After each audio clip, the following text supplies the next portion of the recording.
Wow. Wow, wow, wow, wow, wow. What a chapter. What a chapter. I'm still shocked after what I read. Now, mind you, I was not going to record tonight, nor was I going to upload this video, which is going up to my YouTube channel, obviously super late at night. I ended up freaking watching or reading the recent fairy tale manga chapter, and wow. Wow, wow, wow. Selene. Listen, I'm just gonna say this. Selene, if you're counting the 100-year quest antagonist in the story for the entire fairy tale storyline as a whole, I'm just gonna say this. Selene, she's S tier villain.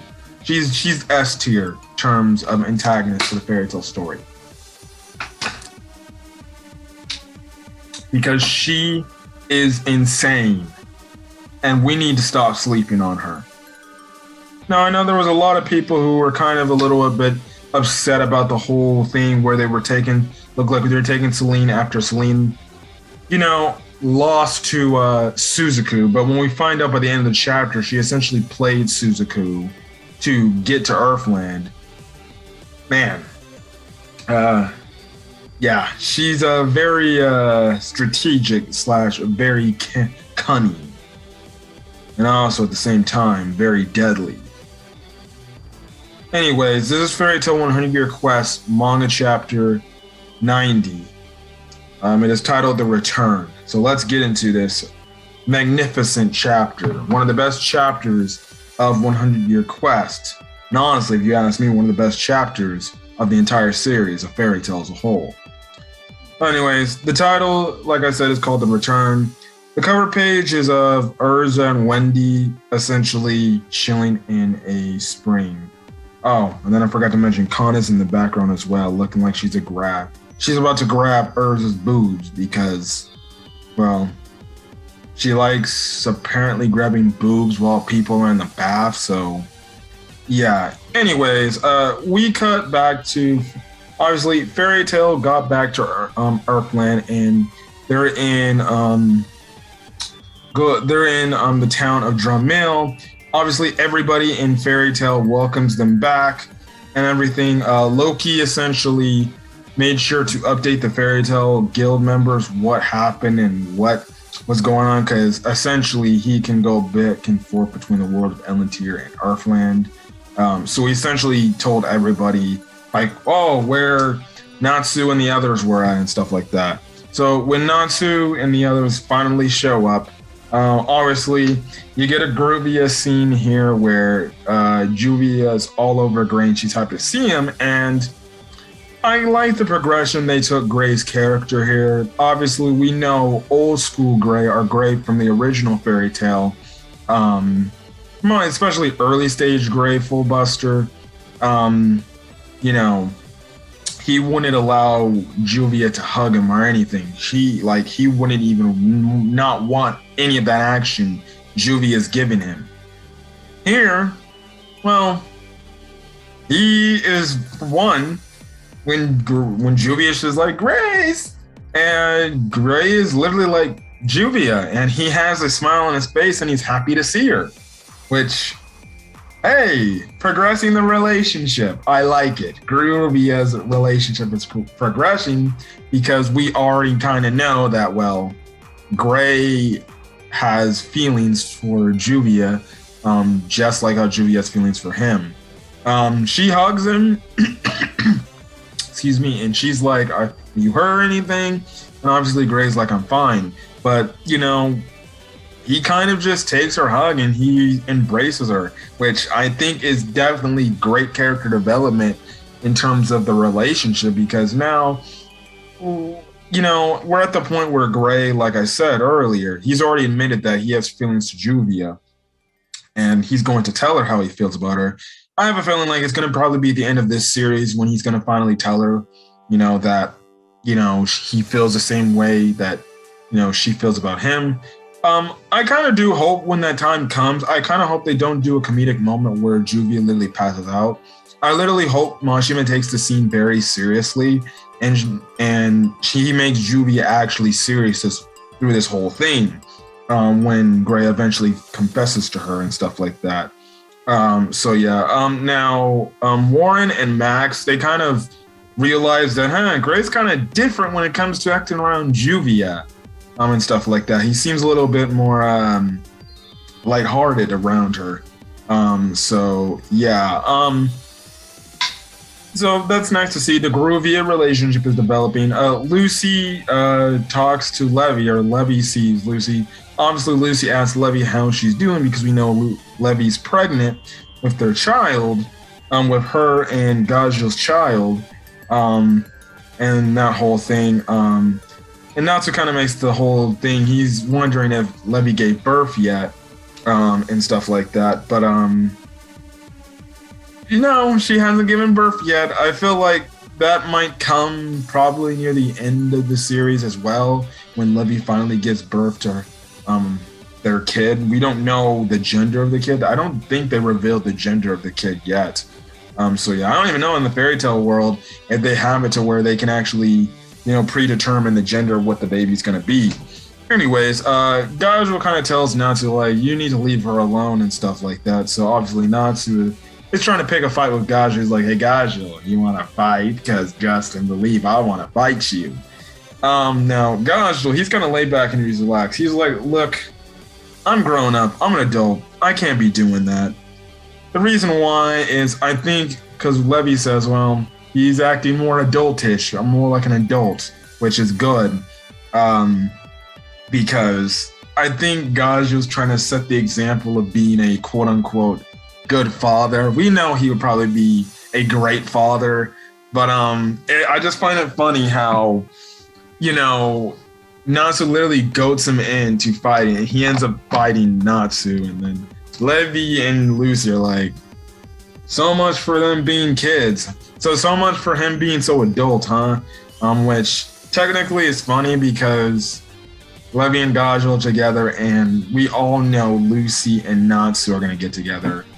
Again, it's the whole thing. Listen, if you've watched my fairy tale arc reviews, I don't know if I made a mention then, but I do make a mention about how I feel towards the Natsu-Lucy relationship near the Tartaros arc / near the start of the Alvarez Empire arc. And I said in those videos when they release, you'll probably hear them in those videos when they come out, I said, honestly, I really do believe that Lucy started to fall in love or fall for Natsu after the end of the Tartaros arc, because I've always felt, watching all that scene all over again after Natsu dipped and left, she never wanted him to do that. If she knew he was leaving, then she probably would have went with him because she needed somebody to cry. She needed somebody's shoulder to cry on because of the whole Aquarius stuff and everything. And when they come back after the yearly time skip, she kind of brings it up all the damn time that, oh, well, you left me high and dry, Natsu. You could have taken me with you, but you left me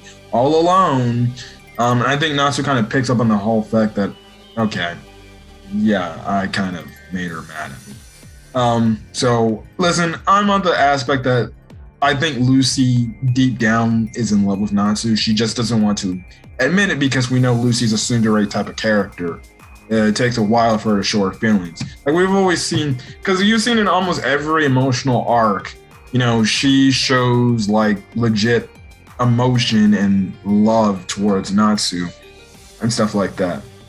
Hell, even in the fairy tale movies, they get pretty damn good moments at the end of those movies where it's like, dude, you can't tell me that they all love, that Natsu and Lucy don't love each other. Hell, we get an Eden Zero cameo in the anime where Natsu and Lucy are literally, where Lucy's arm is around Natsu, which is kind of like indirectly confirming that they're dating or something like that. But in the main fairy tale timeline, they're not dating yet. So yeah, Lily asked about what happened to Toka. Now, Carla tells Happy, like, hey, well, she went back to, she stayed in Elentier and stuff like that. Happy's kind of like, well, it's too bad that she didn't want to stay, but it's okay. It's stuff like that. Now, the funny thing I found here was the fact that, well, Lily is like, well, I thought you would stay because it would have given Loxus a chance to have his own X-Seed partner. Even though Lox is like, I don't need a cat. Now, I don't see, now if that was the case, Loxus and Toka's personalities do not mix at all. Like, at all. I don't even think in terms of an X-Seed partner for Loxus, Toka would be a good one. It would only probably be good for Happy because technically, I guess you could say Happy and Toka be together, and stuff like that. So yeah, I guess for that aspect, it would create tension between her and Carla because who loves Happy more and stuff like that. So yeah, now Freed kind of gives obviously a Freed comment by saying I'd love to be your cat too, and stuff like that. Anyways, Kana asked or tells them like, you went to Adelis too, and they're like, oh yeah, we went to Adelis and everything.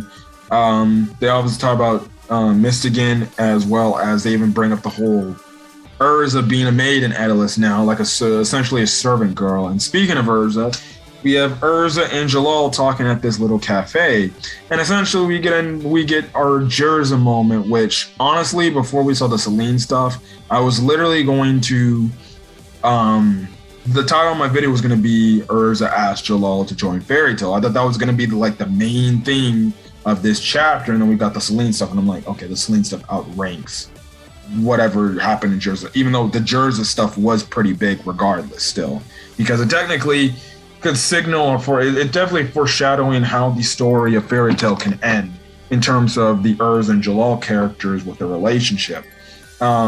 Now, obviously, Erza makes a mention to Jellal, like, I'm actually pretty shocked to see you're still here.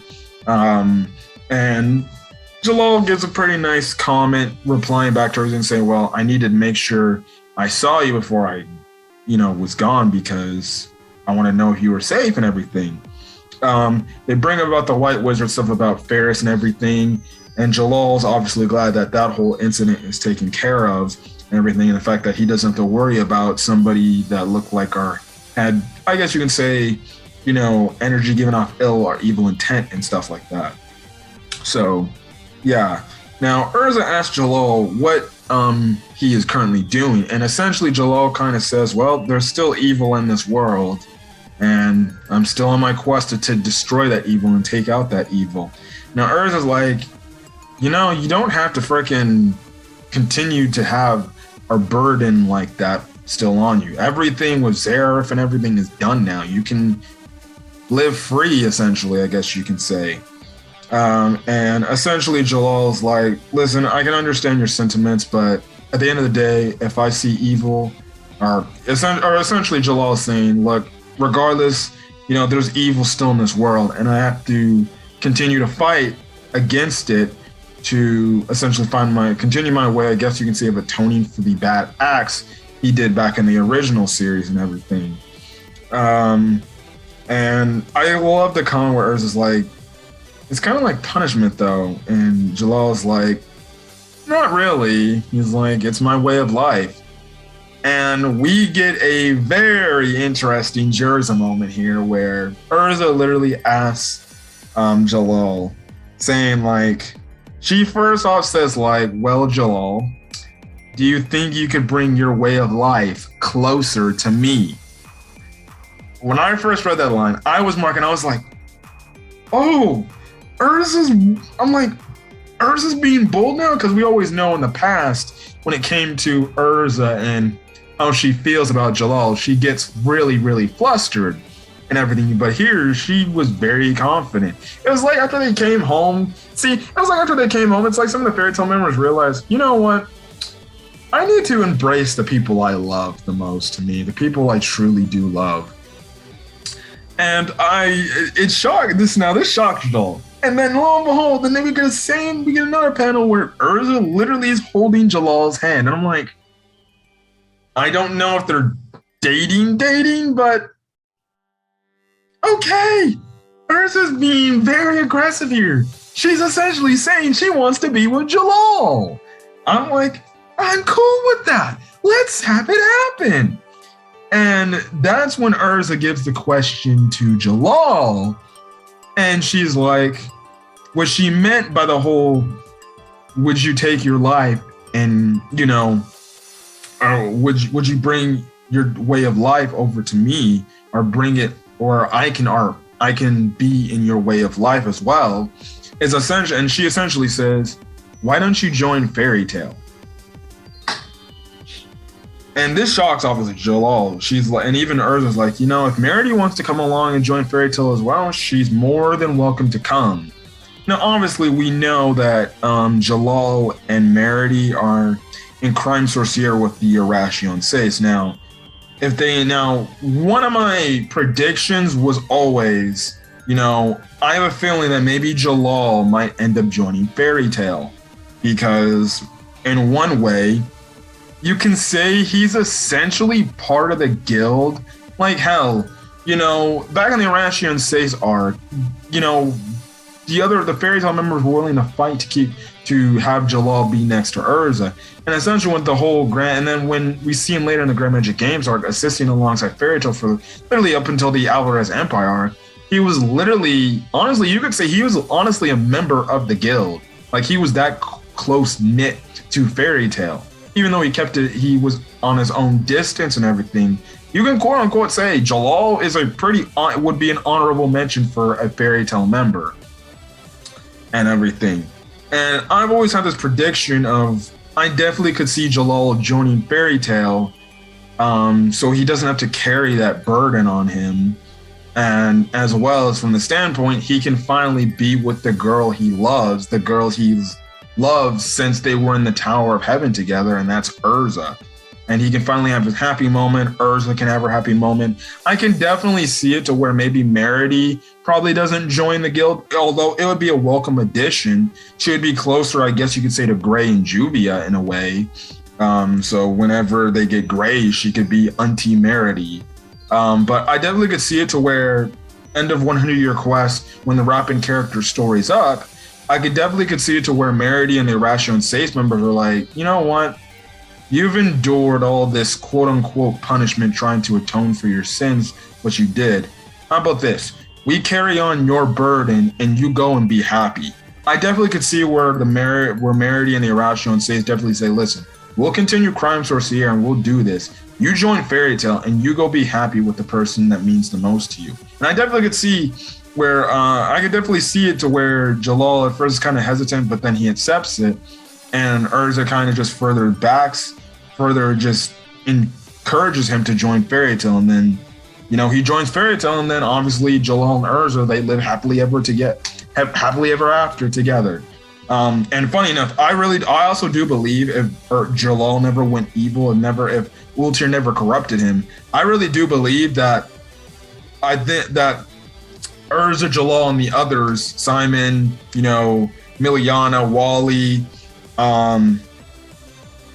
Wally and Sho, they would have all got out of the Tower of Heaven incident. And I really do believe, I think if that whole thing played out, where they were able to escape the Tower of Heaven, on all of them were able to go out, and Jellal wasn't affected by obviously the spell of Ultir, I think they would have all joined Fairy Tale, because obviously Grandpa Rob gave that inspiration to Erza before he died. And stuff like that. So I definitely could have saw it to where, well, guess what? They would have all probably joined Fairy Tale if they had got out of there and Jellal never went bad to start off or was never corrupted. And stuff like that. So, hey, I guess my potential predictions of Jellal joining Fairy Tale might actually come to happen. I personally think it would be a good thing to happen. Before I get into the Selene stuff, I think one or two things could happen. Jellal joins Fairy Tale because he even says to end the discussion, because Erza at first is like, listen, you don't have to answer me now, take your time with this because I know it's a big decision. And Jellal does tell her, like, okay, I'll think it over at the least. So one or two things can happen. Jellal can end up joining Fairy Tale. Obviously, that will essentially make him and Erza finally be together. Listen, seeing this scene alone was a great Jerza moment, because it goes to show that, well, guess what? Erza's ready to take the next step in their relationship. She's ready to get serious with Jellal. She's ready to have a serious relationship with Jellal, which is going to be romance between the two. Now, Mashima never drew up drafts of if they ever would have a kid between the two. I would envision that they might have a kid. Honestly, if you ask me what gender I would give their Jellal and Erza's kid, I'd probably give them a boy. Have the boy have Erza's hair, and I guess a similar look to Jellal. You don't have to have the eye tattoo or anything, but just have a similar look to Jellal. Like the face can look like Jellal while having Erza's hair, scarlet hair, which I think would be a nice type of stuff there. And I think I said it before and I'll say it again. I think Erza would probably be the funniest mom ever because she'd probably be the most overprotective mom of her child. I honestly think that if we could see that, I think Erza would be so overprotective of, well, I guess their child. But yeah, so and then that's the whole thing. My second thing is maybe shock twist, Mashima pulls a fast one under us and actually has Erza leaving Fairy Tail to just go be with Jellal. I definitely could see that too, where she could be like, listen, we have nothing left to fight for, and even though I love Fairy Tail, you know, and everything and the connections I have within Fairy Tail, I'm still a part of the guild. I know that at the end of the day, but I want to be with somebody that makes me happy. Because we all know Erza's backstory, it's tragic. Erza's had happy moments, but let's be honest. You go through the course of history over the Fairy Tail storyline, Erza hasn't had that one happy moment to where, you know, she can be happy in peace. She's always had that moment where she's always fighting. And I definitely could see it to where Jellal's like, why didn't you just come live with me and we can just go live together, you know, just you and me. We don't have to worry about anything. You don't have to fight no more, and I don't have to fight no more darkness and anything. And maybe Erza says, I'm going to leave the guild and I'm going to go be with Jellal. I definitely could see that because that would make Erza definitely happy because we know deep down Erza is in love with Jellal just as much as Jellal has feelings for her. So that's just my 2 cents of it. Put that in the comment section, your thoughts where the Jerza ship could be going. Do you think Jellal could join Fairy Tail? I think he's going to probably join Fairy Tail. It makes sense. The way they're hyping it up that he's going to join Fairy Tail, I think it's going to happen because even after the Alvarez Empire arc ended, it's like, well, what is Jellal going to do? Technically, he's a free man, so he could join Fairy Tail if he wanted to, even though Crime Sorciers is a legal guild now. Anyways, that's my talk over the Jerza stuff. Now let's get to the nitty gritty, the main content of this chapter. Obviously, the things that had hyped, that if you read the chapter, hyped every damn Fairy Tail. If you came out of this chapter disappointed, listen, you need to go away because I don't know what you're smoking. This part of this chapter was insane, shocking, and just flat out hype. I don't care what anybody says. My jaw is still dropped after seeing this whole scene play out. Now we cut over to the Diablos Guild, and we see Selene battered and bruised. Her freaking garments are all tore up, and she's all locked up. And we see the Diablos Guild Master Georg, essentially like, oh, so this is the Moon God Dragon, huh? This is Selene. Well, she's beautiful. Yeah, we already knew Selene's beautiful. And stuff like that. So the other Diablos members are definitely shocked, like, I can't believe Suzaku, you defeated a dragon god. And Suzaku says, well, yeah, she was a pretty strong opponent, but hey, I managed to beat her, and stuff like that. Now, obviously, Georg's very excited and happy because he's like, if I eat her, I'll have the power to transcend even dimensions and stuff like that. Now, Selene starts to recover and she starts to wake up and everything. And essentially, Georg is essentially kind of antagonizing her, essentially kind of talking her down, saying, oh, you ain't shit. You know, you got caught by humans. Guess what? How does that feel? You know, now Selene's like, you're the one who killed Carnegie. And essentially that's when Suzaku, because Georg doesn't know what she's talking about, and Suzaku's like, listen, you know, yes, this is the guy that killed Carnegie, who ate Carnegie. and stuff like that. Suzaku also tells Georg that, well, guess what? Selene's saying that Carnegie claims to be her son and everything. And obviously Georg's like, well, that's even better. I ate the son, and now I'm going to eat the mother, and stuff like that. So he literally dares Selene to transform into her dragon form so he can eat her up quickly. So that's when we see Selene's face start to change in terms of the scales, and we actually see her transform into a dragon and everything. And it looks like she's about to go on a rampage. Now, the other Diablos member was like, Master, I think you're getting ahead of yourself. You know, if she goes on a rampage, we're screwed and everything. But we obviously see Carlia essentially say, don't worry, Master's got this in the bag. Please. You know, this is gonna be easy for him. He's killed dragons before. He can kill this dragon, you know, easily. And even Suzaku's like, yeah, you're right. Master Georg's power transcends even my power. You won't be able to win, Selene. And you have freaking Selene confronting Georg, and Georg looks like he's ready for a fight and everything. And then in the next panel, after Georg's like, you're ready to die, Selene literally slams her whole hand and crushes Georg, utterly killing him. Let me repeat myself. Selene literally got her hand right after Georg was talking all this shit, just slammed it on Georg and killed him in one blow with utter ease.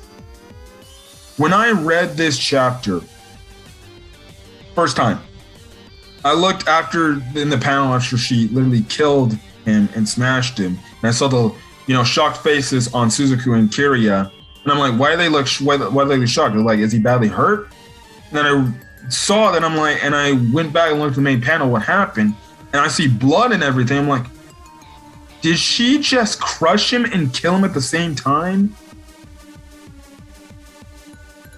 And anyways, continuing on, the Diablos members are shocked because Selene killed their master Georg in one hit with utter ease, and her whole hand is just smashed. His body, whatever left off remains she smashed him, is utterly easy. And Selene goes on to say, you are far from a good son, but you were among those I loved. Your enemy has been defeated, Carnegie. And that's when Suzaku's getting in his head. He's like, wait a second. Did she use me to get here so she could kill Georg? And this is when Selene literally tells Suzaku, he's like, well, Suzaku, thank you for taking me to your own base. And we later find out Georg's dead because, obviously, the other Diablos members say like, Master Georg's dead. Oh shit. Now, Selene goes on to say, worry not, I acknowledge your strength, so killing you now would be essentially a waste and everything. And anyways, you're part of my child, so I can't do it yet. And essentially, this is when Suzaku's like, no. And that's when he kind of realizes he fucked up. And the chapter ends off with Selene saying, did you really think a human could best a dragon? Ah ha ha ha ha. And that's where the chapter ends off. And we have to wait another 2 weeks till we get the next chapter. Now let me just say this. This chapter was insane. I love the whole reunion with Fairy Tail, with our main Fairy Tail members with the rest of the guild. I definitely do think that was definitely handled better than last chapter when they were saying their goodbyes to the Ellen tier, other than the Ferris goodbye. I thought the chapter, 2 weeks ago was pretty bland, but I like how they handled the Fairy Tail stuff. We get a progression in the Gruvia ship. We definitely get a definite progression in the Jerza ship, especially with the fact that, well, now Jellal has, something he can answer to Erza, a question he's going to answer to Erza eventually at some point, probably by the end of this series, is will he be joining Fairy Tail? And Okay, sorry for that abrupt end to what happened there. I'm literally recording on Zoom, and the recording just shut off and everything because it wasn't connected to the internet. But I was saying, you get the whole Selene revelation there, and the fact that Suzaku essentially got played by Selene because after Selene found out that, well, guess what? One of her sons died, she probably in her head was like, I need to get to the person.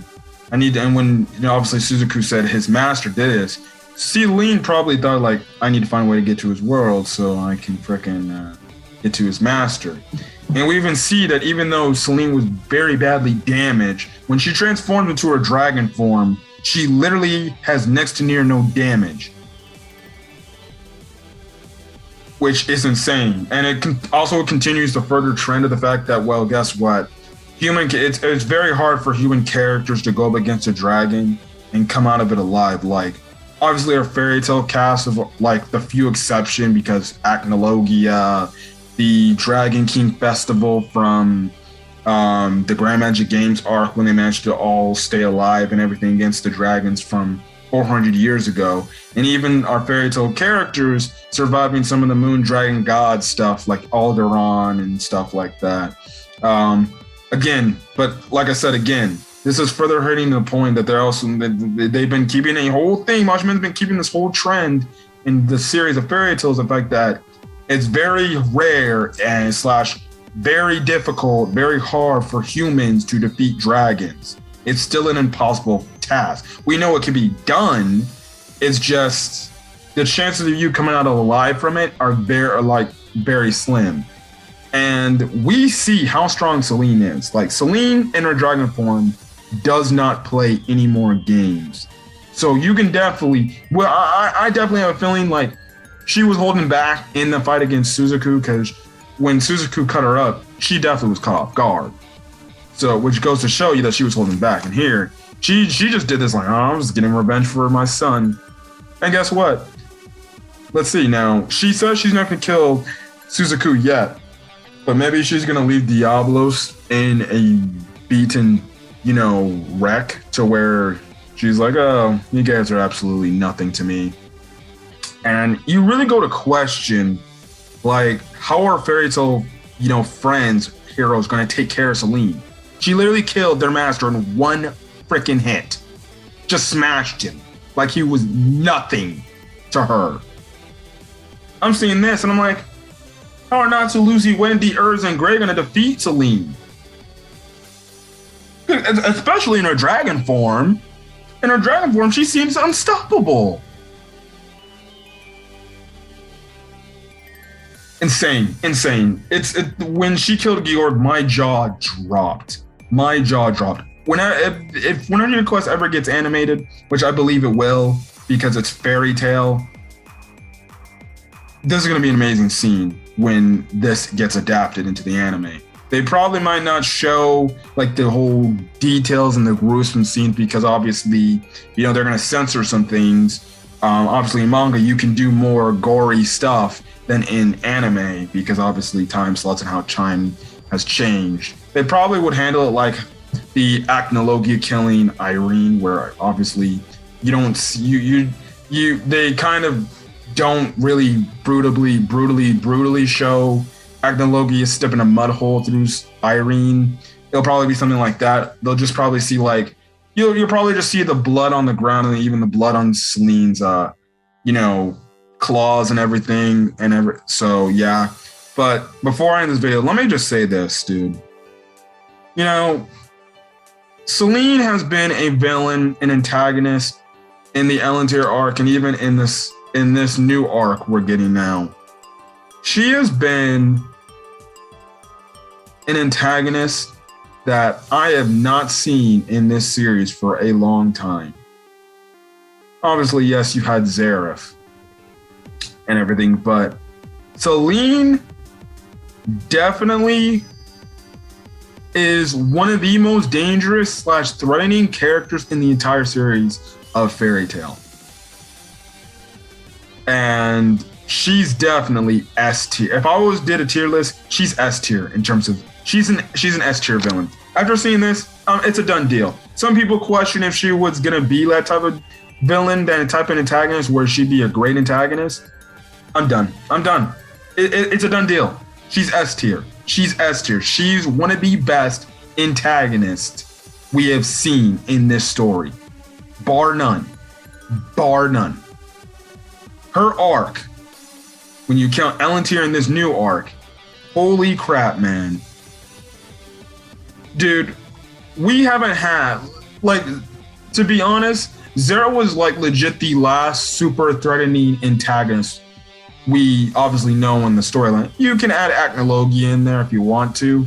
My whole thing with Acnologia is, even though I think he was an interesting character, and he was a very dangerous character. I didn't like the whole thing, what they did with his character. I really do feel like he was kind of put in the Alvarez Empire arc, and he was kind of rushed in there.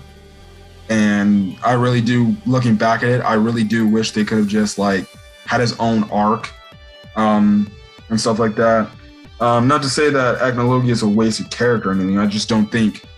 I think his character's good, but like, I wouldn't say S tier for me. He's like an A tier villain for me. But Selene, she's S tier villain, bar none, bar none. Like, she is up there in the echelon of threatening characters that could rock your shit and probably end the world. And we know the power. She almost ended Ellen tier. She can definitely end Earthland. So, listen, if you were not behind Selene, if you weren't, sure about Selene being a good antagonist, I think this chapter definitely will change your mind, because it's like, oh no, she's that type of antagonist. She's an antagonist that doesn't fuck around. She's an antagonist now that we know she's cunning, she's calculating, which makes her even more dangerous. When you have a cold and calculating villain where they have plans, like, I'm gonna do this actually, and then I'm gonna get them in the act and fool them. She fooled Suzaku. She fooled us as the audience. Like, we all think, oh, she's badly damaged. What's gonna happen? And lo and behold, we find out, oh, she's in freaking Diablos. Well, they're gonna kill her somehow, and it's like, and you're reading this, if you're like, she can't go away like this. She can't die here, because it would then everything we built up with Selene would have been utterly wasted.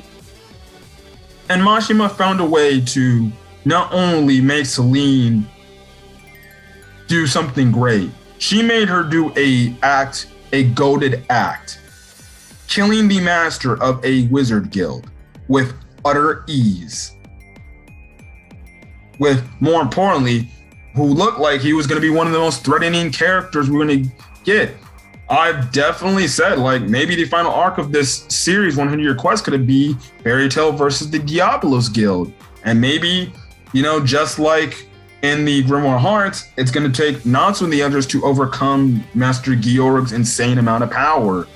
And then they can end the story. No, we're not going to get that. Never, we're not going to get that. I don't even know if we're going to get a Diablos versus Fairy Tail arc. I don't think we're going to get that because of what Selene did, especially the Master Georg. So obviously somebody's going to be promoted to Master. It's probably going to be, I forgot what one dude's name, the guy who looks like who's Skull and Bones essentially. I think it's just shocking. It's just shocking. I'm utterly shocked. This was a great chapter of Fairy Tail, and all I gotta say is this: Selene, if you listen, I don't care. I don't have time for you Selene haters. If there's Selene haters out there, listen, that's it. I'm done. All I have to do is show you chapter 90, and you'll be like, I'm done. Don't give me no Selene is trash. Selene is BS. She doesn't do anything. Oh please, I'm done with this. I'm done. Put some respect on Selene's name because she did a great thing. All I'm gonna say is, listen, you're a Selene hater, kick rocks. This upcoming arc is gonna be some badass level shit. Selene's not playing any more games anymore. They pissed her off. Fairy Tail pissed her off. Suzaku pissed her off. And when you piss off her, trust me, it seems like I'm guessing she's unleashing the wrath of God on you. Because listen, she is badass, she is hot, she is sexy, she is cold, calculating. Anything you want to put up in a freaking villain right then and there, especially a woman antagonist. I love seeing women in anime just so strong because it gives diverse. It's not your typical dude, regular Joe Smo bad villain who, even though they can be really great, it's like seeing this that it's a girl doing this. It's so good. It's so good. And I guarantee you, even girl fairy tale viewers definitely enjoy it as well. It makes them feel good too. It's like we got a badass women female final antagonist type of level. So yeah, it's gonna be very interesting to see what Fairy Tail does now. So next target is finding some way to stop Selene. Now I don't know where the next chapter is gonna go at all. I don't know the way that chapter ended. I don't know. You know, it'd be kind of crazy if she's like, now I'm your master. Now that would be all sorts of craziness where they just like, well, guess what? You serve under me. I'm gonna be the new master of the Diablos Guild. That would be crazy. And if I predict that and that actually comes out to come to the case, oh my goodness. Now the story could go anywhere. Good God, man. A dragon god being a guild master? I'm done. Anyways, I'm gonna get it for guys. It's late. I'm gonna go to bed. And yeah, other than that, guys, I will catch you guys on the next video. So if you guys like this video, leave a like. Put in the comment section your thoughts on this week's episode of Fairy Tail 100 Year chapter of Fairy Tail 100 Year Quest. Whatever you want to talk about in this chapter. Do you think Jellal will join Fairy Tail? And what's your thoughts on Selene in this chapter? And where do you think the story could be going? Put that in the comment section. I would love to hear your thoughts. Other than that, hit that subscribe button if you want to get more Fairy Tail content or my Fairy Tail arc reviews and stuff like that. When you do hit that subscribe button, make sure you hit that notification bell icon. Make sure you're up to date with whatever I'm uploading to the channel. Also, too, along with the Fairy Tail content, me and my co-host, The Red Wolf, we are reviewing Eden Zero, the anime. Now, again, just for background information, we are not watching what currently airs on with the fan subs and everything. We are watching the Eden Zero episodes that recently released on Netflix. Yes, I know there's more episodes than the ones they released on Netflix, but hey, we're anime onlys are going to stick by watching it the legal way. Not to say that, you know, don't harp on people watching it the way off the pirate website. Say, hey, you do you. Personally, I like to watch my anime legally off the official websites because, well, hey, it entices them to get them more animes and stuff like that. So yeah, but other than that, I'm gonna get out for guys. Hope you guys have a great rest of your day, and that I'll check you guys in the next video. Till then, guys, peace.